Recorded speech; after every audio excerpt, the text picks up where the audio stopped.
The latest Red Sox series win puts them in a prime position to take full advantage of the trade deadline.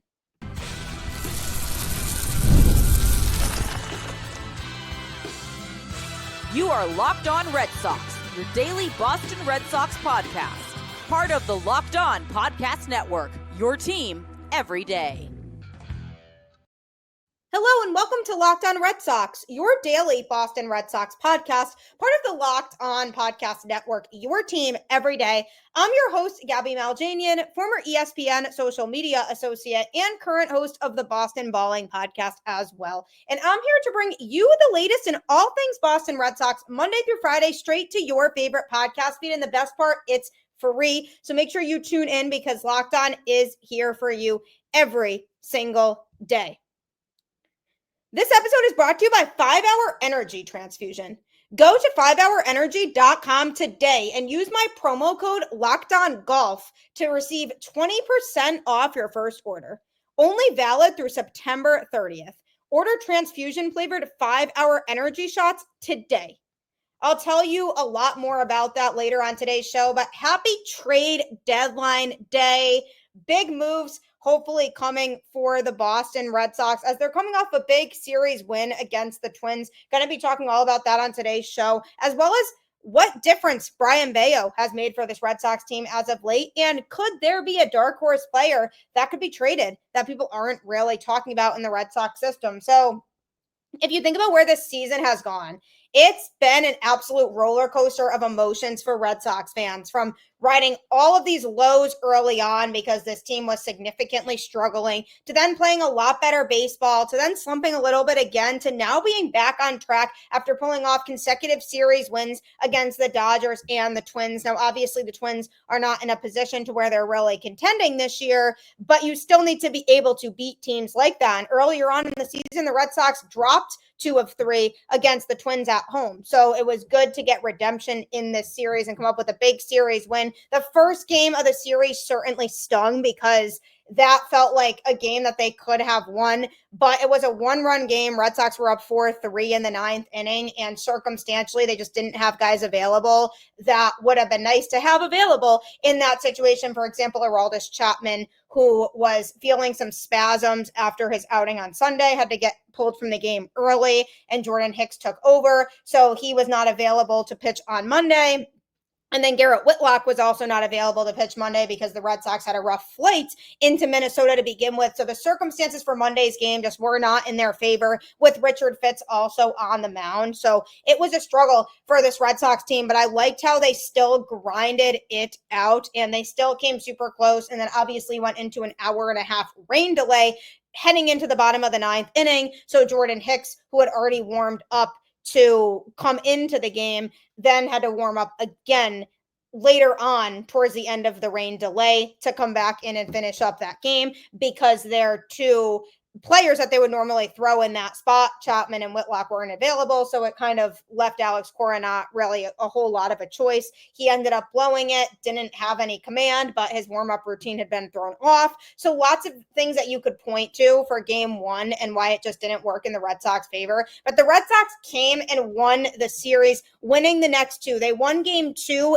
8-5 with Lucas Giolito on the mound. He looked really good. 6 innings pitched, giving up 5 hits and 1 earned run with 2 walks and 5 strikeouts, 101 pitches thrown with 61 of those going for strikes. Giolito has been a big surprise for this Red Sox team.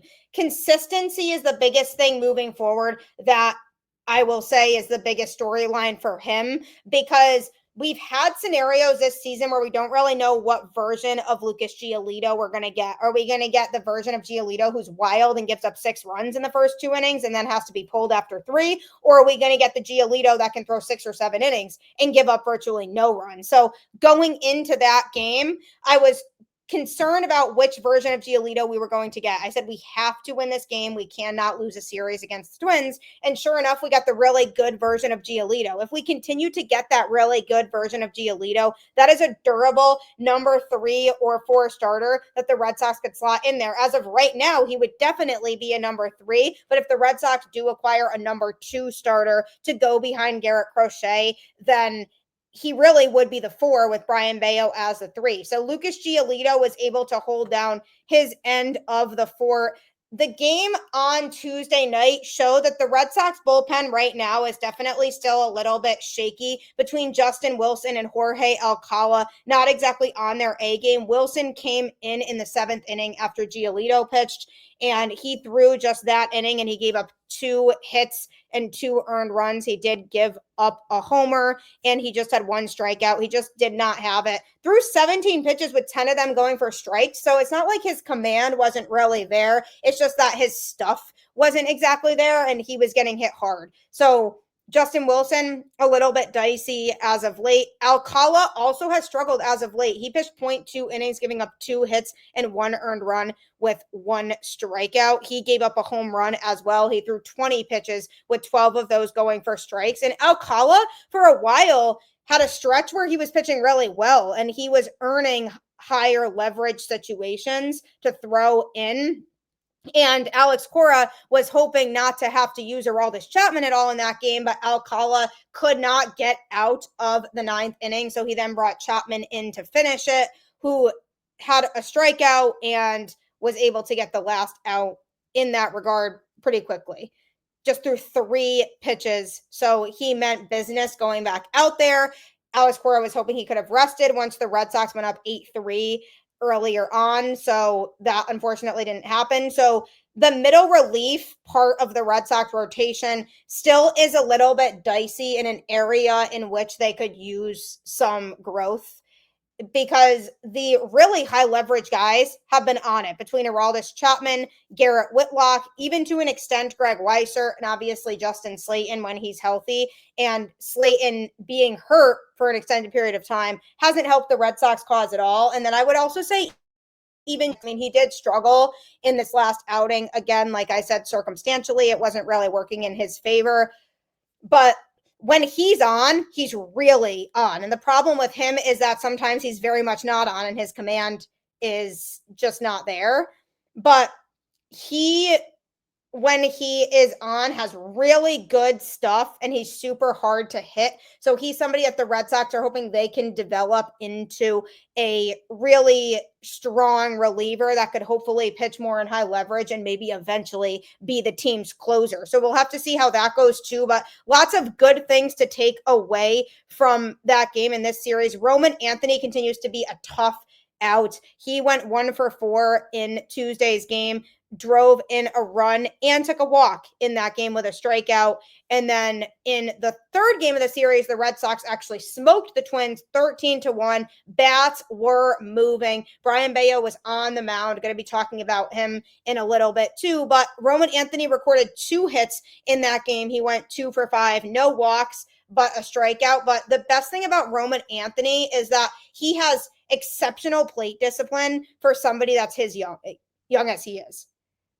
You don't see rookies very often that go out there and are able to distinctly understand what they should and shouldn't be swinging at the way that I've seen this kid do that. And I knew that that was a special aspect of his game because of the fact that he is somebody who in the minors was always making really good swing decisions. And I knew that it was something that could help him find a lot of success once he got to the big league level, but I didn't necessarily think that would happen right away for him. So I really like a lot of what I've seen from him. He's definitely been somebody who I feel has just been exceptional at the plate.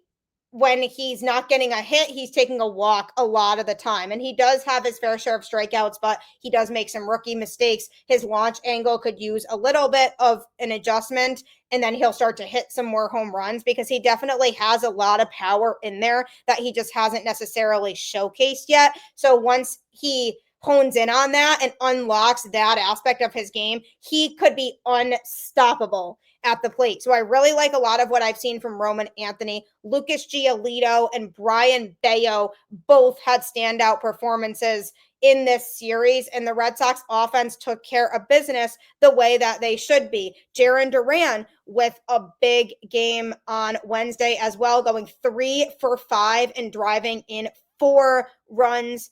And what was that about trading him? He certainly is proving a point that he should not be traded and doesn't want to be. And the Red Sox should adhere to that and keep him around. And another player that's worth talking about is Trevor Story. Went 2 for 5 with 3 RBIs and a home run on Tuesday in the 8-5 win. And then in the 13-1 win on Wednesday, Story went 2 for 3 with 2 runs scored and a home run. He also took a walk and a strikeout. But Trevor Story has always been a streaky hitter. When he's off, it's very painful how cold he is. But when he's on, he is one of the most reliable hitters in the sport. So he had been on a cold streak for a bit, but is he now getting back on a hot streak? That's definitely something to look out for moving forward, because Trevor Story was certainly a big part of this series at the plate. And certainly if he gets himself on a hot streak again going into a tough series against the Astros that the Red Sox have over the weekend, that could be a really good sign for the Red Sox chances. So lots of good takeaways from this series. And one of them was Brayan Bello. And coming up, what difference has he made to this Red Sox team? It's time to fuel up and turn it up with 5-Hour Energy Transfusion. It brings the bold grape, ginger, and lime flavor of your favorite golf drink, minus the alcohol, into a quick, energizing shot. Whether you're sinking birdies or just making memories with friends, this one's a hole-in-one for your energy game. My husband loves these because he golfs all the time, and when you're playing 18 holes in the 95-degree weather, it can be exhausting, and these things actually save his life. Golf is all about good times with good people. And good flavors, of course. The grape ginger lime flavor gives you the best parts of your clubhouse go-to without chasing down the beverage cart. If you go to 5hourenergy.com today, that is the number 5hourenergy.com, you can use my promo code LOCKEDONGOLF to receive 20% off your order. This offer is only valid until September 30th on one order and cannot be used with other promotions. The code is not good on subscription orders. Whether you're meeting up with friends or trying to turn 18 holes into 36, get the energizing boost you need to power through. Order transfusion flavored 5-Hour Energy shots today.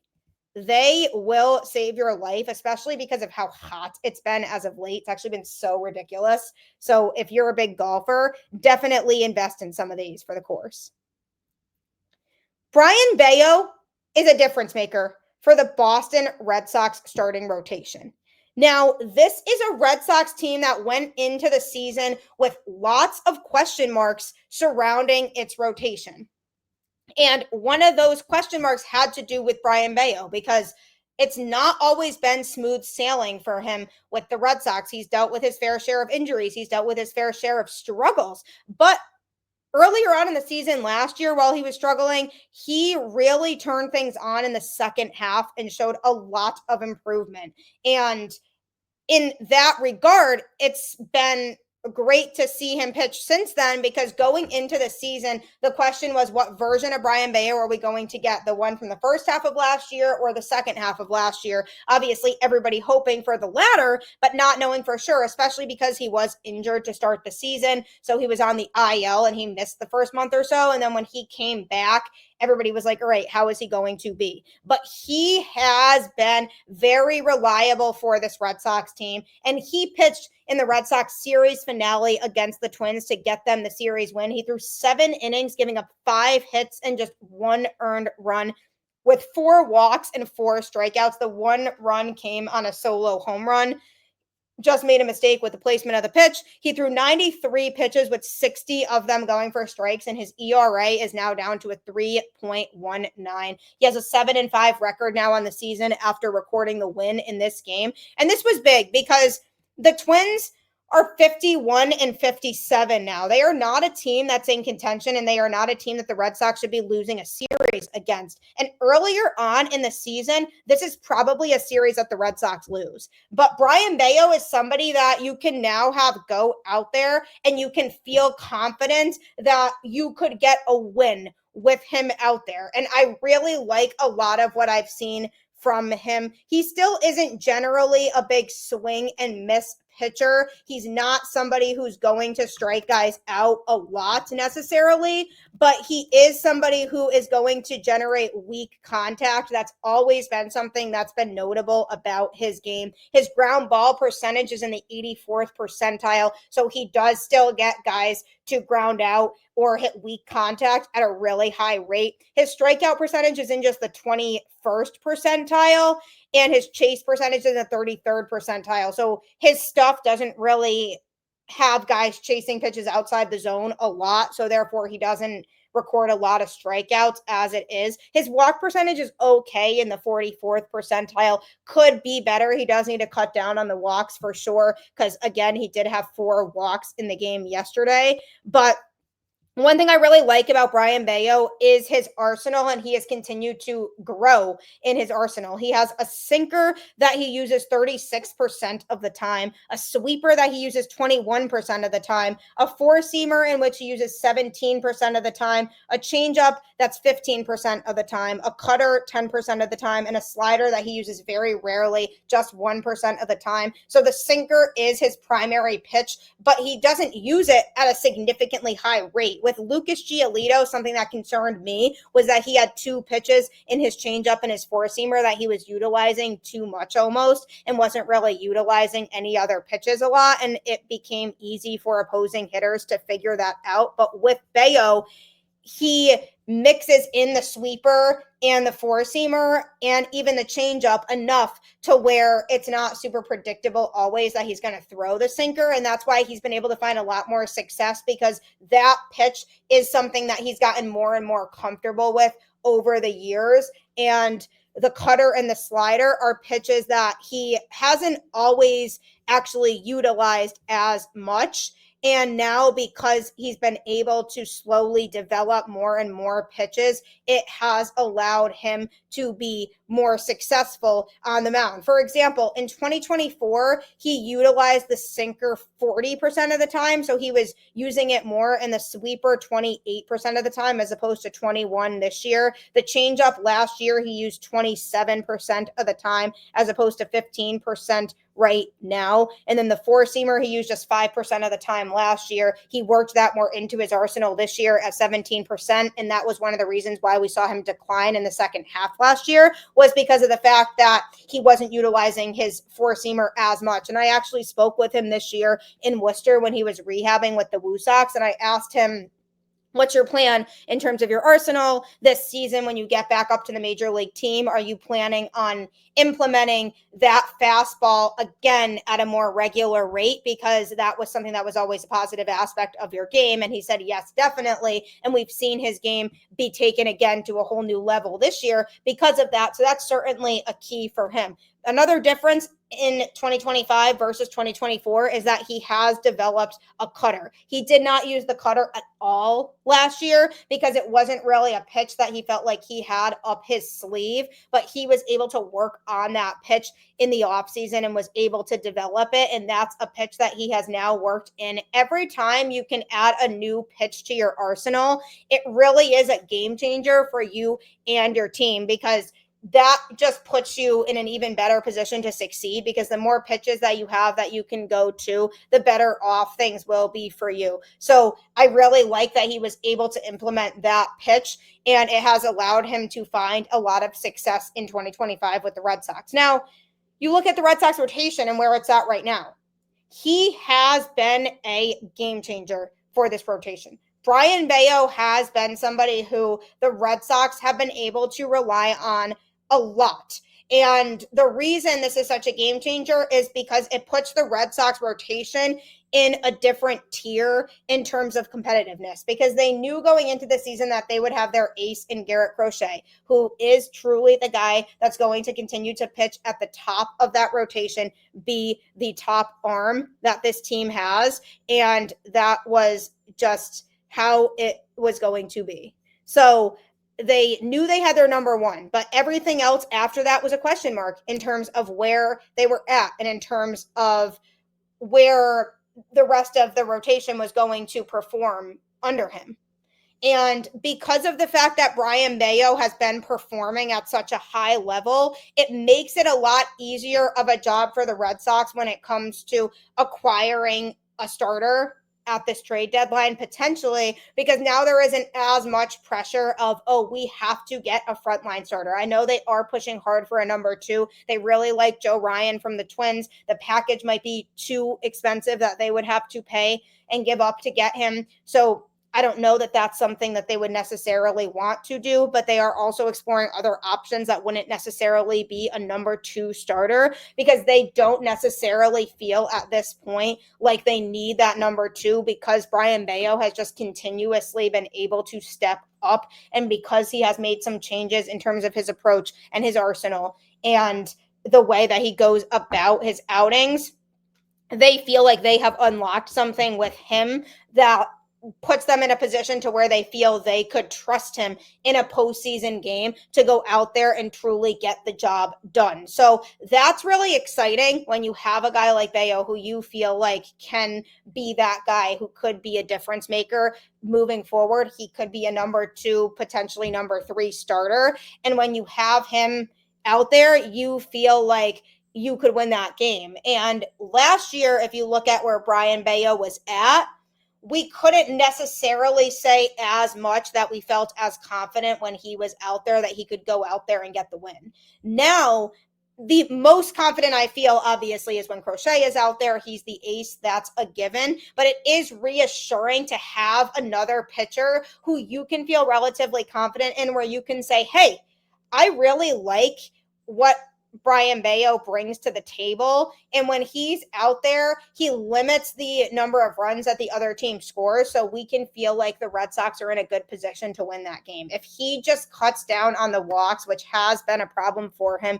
when his command kind of becomes iffy, that's when things could start to go south for him. But a big thing with Brayan Bello is that he does execute the right pitches when he's in crunch time in a pressure situation. Granted, in yesterday's game, he did get a good amount of help from his defense behind him, which obviously is nice to see with the defensive struggles that the Red Sox had earlier on in the season. That is something that they have cleaned up significantly over the last couple months as they've been playing better baseball, is that their defense in general has been better. So they did make some really beautiful defensive plays behind him today. Cedar Rafaela, especially, with a couple notable plays, but he was able to execute the right pitches to get out of some jams in this game. And it certainly wasn't smooth sailing for him, but he was able to grind through it and get the job done. And that is what matters. So he is a difference maker. The way that he is pitching helps the Red Sox rotation tremendously and should make the trade deadline a little bit easier for them in that regard. And speaking of the trade deadline, is there a dark horse player who could be traded that people aren't really talking about? Going to be discussing that next. Just a reminder that Locked On Red Sox is available on YouTube or any other podcast platform Monday through Friday, wherever you get your podcasts. I am here discussing the latest going on with this team. You will not want to miss it. Honestly, it's a good time. And especially now when the Red Sox are winning and I'm in a good mood, it creates for a more pleasurable experience for everybody who's listening. Because if you're anything like me and you let a baseball team define your mood, well, this is the right place for you. So make sure you continue to check it out Monday through Friday on any podcast platform. You can also follow the show on Twitter at LO_Red Sox, where you can hear the latest going on with this team and also hear some guests, current players, coaches, former players, media personnel. I bring them all on, so you won't want to miss that at all. I do appreciate you making the show your first listen of every day. Next, be sure to check out Locked On MLB Game Night, which is on Locked On MLB's YouTube channel or wherever you listen to podcasts. It's our local Locked On host talking about every single game, every single night for the entirety of the season. You can get local analysis on a national scale. So make sure that you check that show out next on any podcast platform. They will keep you up to date on everything going on around the league. Is Vaughn Grissom a potential trade candidate for the Boston Red Sox? His name is being tossed around as somebody that could potentially be moved at the deadline. He has been somebody who has been red hot as of late in AAA. So he's starting to be talked about a little bit more. He was acquired before the 2024 season in the deal that sent Chris Sale to the Braves before he won the Cy Young Award. Grissom came to the Red Sox organization with a lot of people expecting him to be the team's starting second baseman, but unfortunately, illness and injuries slowed him down, and he never really got his footing last year. So then entering spring training this season, there was seemingly this battle for the starting second base job, and Christian Campbell ultimately ended up winning it, with Grissom starting the season with the AAA Worcester Red Sox, and he has certainly made the most of his time in Worcester this year, despite a solid performance in 2025 down in the minors and injuries at the big league level. He just hasn't gotten an opportunity at the big league level this year because there's just kind of been people roadblocking him. And when Marcelo Meyer got hurt, I thought there was a possibility that Grissom was going to be a guy that was going to get called up to take his spot because of how well he's been playing as of late in AAA. But the Red Sox decided to go with David Hamilton instead. But in 88 games with the Woo Sox, Grissom has slashed a 282 batting average, 350 on base percentage, and 459 slugging with 12 homers, 46 RBIs, 9 stolen bases, 24 doubles, and 64 runs scored. So that's a pretty solid stat line. He's just 24 years old and has all of the potential in the world, but there just seems to not be much of an opportunity in Boston for him with a surplus of middle infielders that they have right now. So there is a possibility that they could trade him because his value is pretty high right now because of his performances in AAA. They could send him to a team where he might have an opportunity in the majors earlier if there's a team that is looking for an infielder who I can certainly attest to works really hard. I've spoken to him a handful of times in Worcester, and he's motivated and he wants to be out there, and he's definitely willing to do whatever the team needs him to do. So it's just circumstantially right now, there isn't really a spot in Boston for him, but there could be elsewhere. So he could be an option for the Red Sox to trade because with their infield situation now, if they do still feel like Christian Campbell is somebody who could be the second baseman of the future, with Marcelo Meyer eventually being part of the equation because of the Alex Bregman and Trevor Story situation, and them eventually down the road not being with the Boston Red Sox anymore. Alex Bregman, it could be after this year if he opts out and goes elsewhere. Hopefully that doesn't happen. Trevor Story, once his contract is up, likely won't be with the Red Sox anymore. So eventually you'll have an infield in the middle there that likely consists of Marcelo Meyer at shortstop and Christian Campbell at second base eventually, or if Alex Bregman opts out, then for right now, Marcelo Meyer at third, and then Christian Campbell eventually making his way back to play second. But the problem is the Red Sox don't know for sure when Christian Campbell is going to be ready to come back up to the majors. He has been struggling in Worcester, and he was struggling a lot at the major league level. So the Red Sox sent him down to Worcester because they felt like he could benefit from more reps down there. So because of that, they said, okay, we want to give him some more time in the minors. So he's been working down there. And the question becomes when and if he's going to be ready to come back up to the majors. So the Red Sox, do they feel like they're in a position to where they could afford to trade Grissom? That is the biggest question. He actually talked about it. He was mentioning the lack of opportunity in Boston. He said, I don't really expect much more opportunity here just because decisions that were made and it kind of didn't involve me. I mean, all those decisions, they make sense in a way, but I guess it sucks a little bit. He then followed up on his comments with more yesterday and talked about the possibility of getting traded and facing the Red Sox in a conversation that he had. He said, I can't give that away because I'll probably be playing against the Red Sox here soon. That was his response when he was asked about his offensive approach. He said, who knows? I just feel like I got back to myself. Even earlier this year, there was some talk about trying to do different things and trying different approaches, and none of it really felt like it was authentic to me.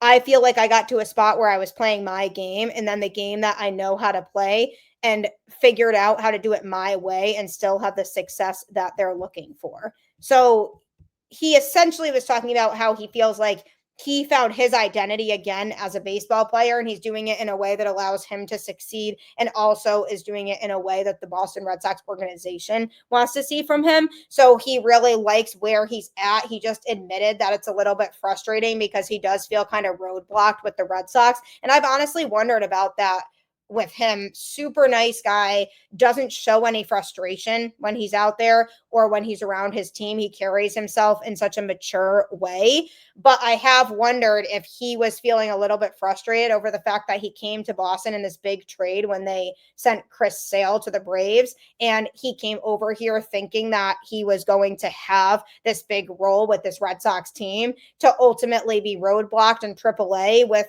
no end in sight for him with the Red Sox. And obviously, he's not going to come out and say, I would 100% welcome a trade. But I wouldn't be surprised if he decides, hey, maybe being traded is what's best for me because for my career, it could give me a shot in the majors. So we'll have to see if that's a possibility. I'm sure he's a name that's been thrown around among other teams that the Red Sox are talking to, but could be a player to watch out for as we approach this deadline here. What are the Red Sox going to do? We're just going to have to wait and see. Time will tell. Thank you for continuing to tune in to Locked On Red Sox. Like I always say, keep the faith, go Red Sox, and I'll catch you on the flip side.